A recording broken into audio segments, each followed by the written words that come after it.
Jangan menteri Menteri Indonesia ni, saya cakap kepada Menteri Indonesia ni, kalau bodoh jangan jadi menteri. Orang Indonesia 300 juta, kenapa pilih orang bodoh menjadi menteri?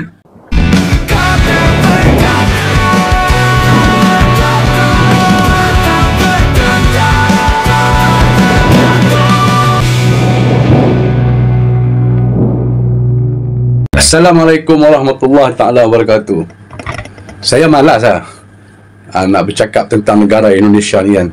Tetapi bila seorang menteri bercakap benda palsu, menteri Indonesia ni, dari menteri sampai bawah lah, saya cakap Malaysia, menteri Malaysia berjumpa dengan menteri Indonesia, ingin belajar.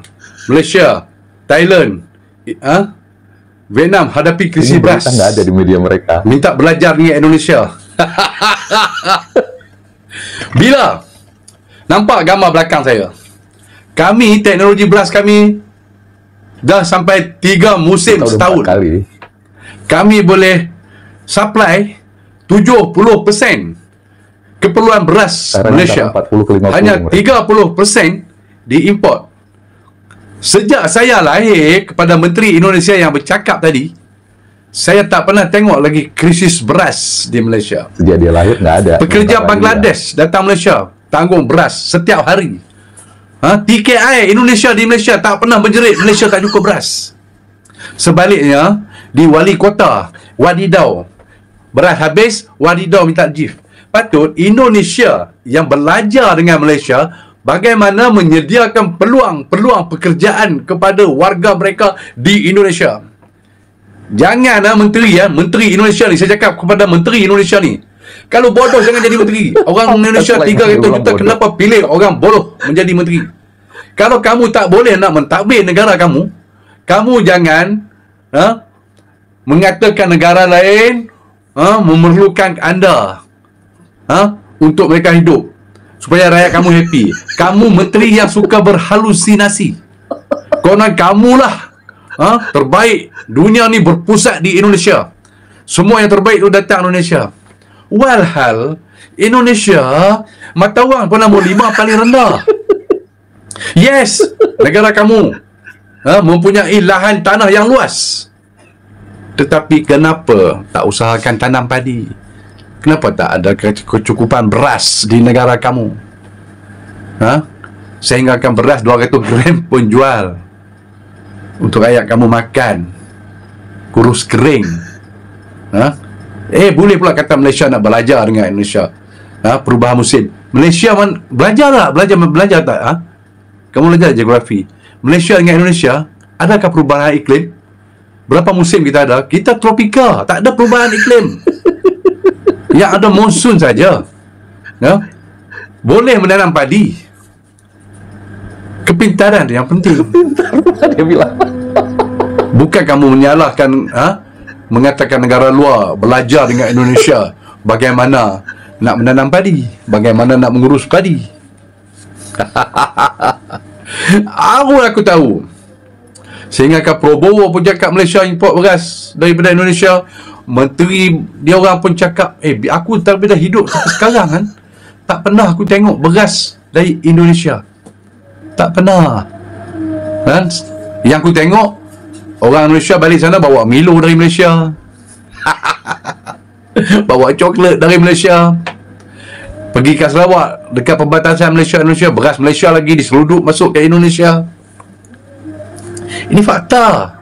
Cuba semak dalam senarai import Indonesia dan senarai ekspor Indonesia. Dalam senarai ekspor Indonesia ke Malaysia, cuba tengok, ada tak Malaysia mengimport beras dari Indonesia? Ataupun dalam cat statistik Indonesia mengekspor beras ke Malaysia, ada atau tidak? Tak ada. Tak ada Malaysia mengimport beras dari Indonesia. Kenapa menteri dengan penuh yakin cakap Malaysia minta belajar daripada Indonesia untuk mencukupkan beras?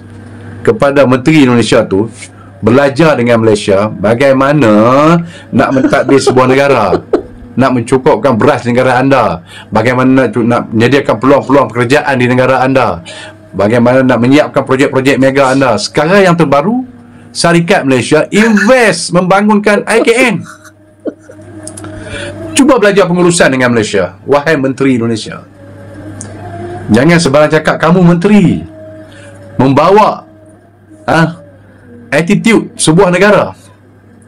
Kamulah yang melambangkan bagaimana rakyat negara kamu berfikir. Kamulah melambangkan attitude rakyat kamu. Kamulah yang melambangkan corak negara kamu.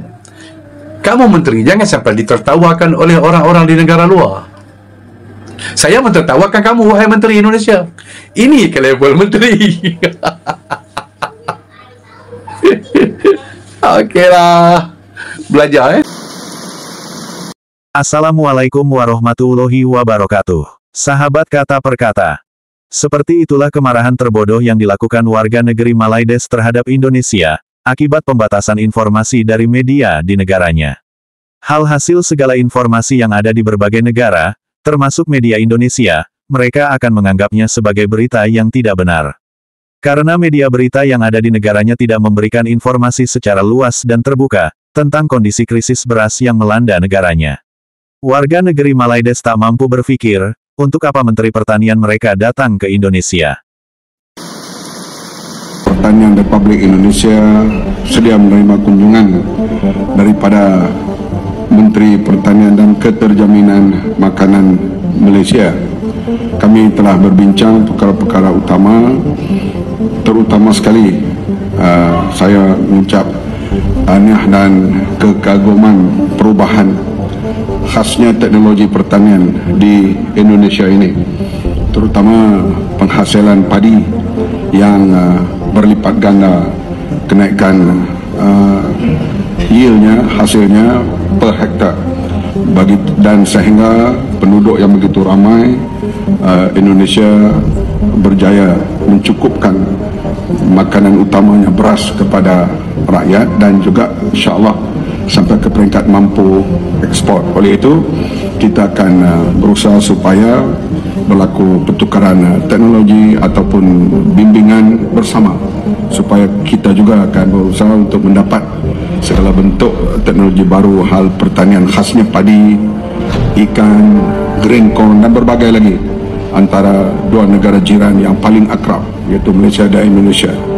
Perbincangan berjalan dengan begitu tanpa protokol sebab kita macam abang adik bersaudara dan kita ada lihat beberapa kelebihan yang ada di sini yang perlu kami pelajari, dan begitulah juga sebaliknya. Dan pihak kami khasnya MARDI, iaitu satu badan penyelidikan Malaysia, akan terus berkolaborasi dengan pihak Kementerian Pertanian di Indonesia ini supaya kita dapat bertukar-tukar, terutama sekali manfaat bersama hal teknologi dan pemodenan.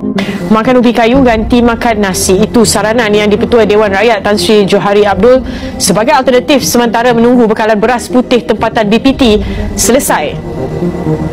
Penurunan. Yang keduanya saya rasa rakyat Malaysia juga harus melihat alternatif. Kalau beras itu menjadi isu, apa tujuan beras kita makan? Tujuannya adalah untuk dapatkan karbohidrat, suplai karbohidrat. Saya merasakan bahawa ada tak alternatif karbohidrat lain sementara isu beras yang dapat kita ni. Contohnya saya pernah bincang dengan beberapa MP dari Sarawak. Banyak MP Sarawak yang menanam ubi kayu. Di ubi kayu ini digunakan untuk suplemen, sebab ubi kayu ni khasiat dia memang hebat. Dan dia kalau bandingkan dengan syugar yang ada dalam beras, ubi kayu ni jauh lebih bawah. Jadi di sana orang Sarawak dia menggunakan ubi kayu. Saya bincang dengan MP dia kalau kita dapat perkenalkan makanan suplemen menggantikan beras, buatlah ubi kayu macam mana pun, sudah tentulah saya rasa di Sarawak lah saya dipahamkan amat berjaya. Yang Di-Pertua Dewan Rakyat Johari Abdul mencadangkan agar rakyat Malaysia menggantikan nasi dengan ubi kayu sebagai langkah sementara bagi menunggu isu bekalan beras tempatan selesai. Saudara, dalam sejarah negara Malaysia ini sejak merdeka, belum lagi ada mana-mana pemimpin ataupun kerajaan menyuruh rakyat makan ubi kerana ketiadaan beras. Dan adakah rakyat nak makan ubi dengan rendang daging atau ayam, ataupun makan ubi dengan asam pedas ataupun masak lemak? Saudara, mungkin selepas ini, selepas subsidi petrol ditarik oleh kerajaan, mereka akan bagi tahu rakyat kena makan ubi dengan kelapa, gula dan garam untuk menangani masalah harga barang basah dan kering yang meningkat dalam pasaran tempatan. Inilah standard kerajaan Pakatan Harapan, kerajaan Madani yang nak mengembalikan Malaysia ke zaman batu. Saudara dan saudari, adakah selepas ini jika harga pakaian mahal, mereka suruh rakyat tutup badan dengan daun? Ataupun sekiranya rumah mahal, mereka suruh rakyat pergi duduk kat dalam gua? Fikir-fikirkanlah, inilah kerajaan Madani di bawah pimpinan seorang Perdana Menteri tandas seperti Anwar Ibrahim.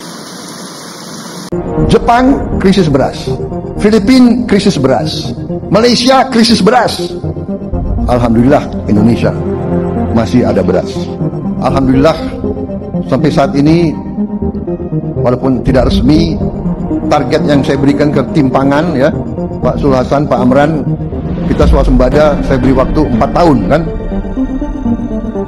Ternyata alhamdulillah sangat besar kemungkinan, insya Allah mungkin tidak sampai 4 tahun, mungkin akhir 2025 bisa kita katakan kita swasembada pangan. Produksi kita lompatannya sesuai BPS, bukan kata saya, itu Januari sampai April itu kurang lebih 50 sampai 60%, 62%. Nah, ini berkat kerja keras kita semua atas perintah gagasan besar oleh Bapak Presiden Republik Indonesia. Beliau luar biasa menerbitkan Impres dengan Perpres 4 di saat kepemimpinan 100 hari. Ini mempermudah petani kita untuk mengakses sarana produksi khususnya pupuk. Jumlahnya ditambah, kemudian regulasinya disederhanakan, dan itu berdampak pada produksi. Kemudian tim-tim teman-teman PPL se-Indonesia kompak, solid, Kepala Dinas Pertanian se-Indonesia kompak, solid untuk mengangkat produksi. Di saat ini kita surplus, di saat negara sahabat, negara tetangga Malaysia, Filipina dan Jepang kesulitan pangan. Itu kebanggaan kita. Itu berapa, Pak? 3.000 per kilo itu penyebabnya apa ya, Pak, di Malaysia? Bukan, itu di Jepang, itu produktivitas. Baru saja kami ketemu Menteri Pertanian Malaysia. Itu produktivitas karena ada climate change, perubahan iklim. Kemudian kita mengantisipasi kembali perubahan iklim itu dengan langkah cepat, yaitu pompanisasi. Nah, ini mungkin yang tidak dilakukan, sehingga mereka belajar ke Indonesia. Minta belajar, saya katakan kita terbuka, minta belajar tentang benih, tentang water management, tentang sumur dangkal, sumur dalam, irigasi pompa, irpom, kita kenal. Mereka akan kirim timnya belajar di Indonesia. Jadi ada negara-negara yang tetap pengen Indonesia tetap impor gitu ya? Oh, itu sudah pasti. Sudah tidak ada satupun negara di dunia menginginkan, khususnya eksportir, menginginkan Indonesia swasembada. Kenapa? Kita adalah pasarnya, ya kan? Itu pasti, itu normatif, itu sangat normal. Oke. Pak Amran, kemarin Pak Prabowo udah mengizinkan kita untuk ekspor beras, itu gimana Pak tanggapannya kemarin? Kita upayakan dulu, stok kita perkuat. Artinya kita bakal ekspor beras sesuai dengan arahan Pak Prabowo? Yang penting kita dulu cukup dalam negeri. Bapak? Kita harus siap kecukupan kita, bila perlu kita siapkan betul-betul lebih dari cukup bila perlu. Kenapa? Iklim tidak bersahabat. Kita harus mengantisipasi terburuk.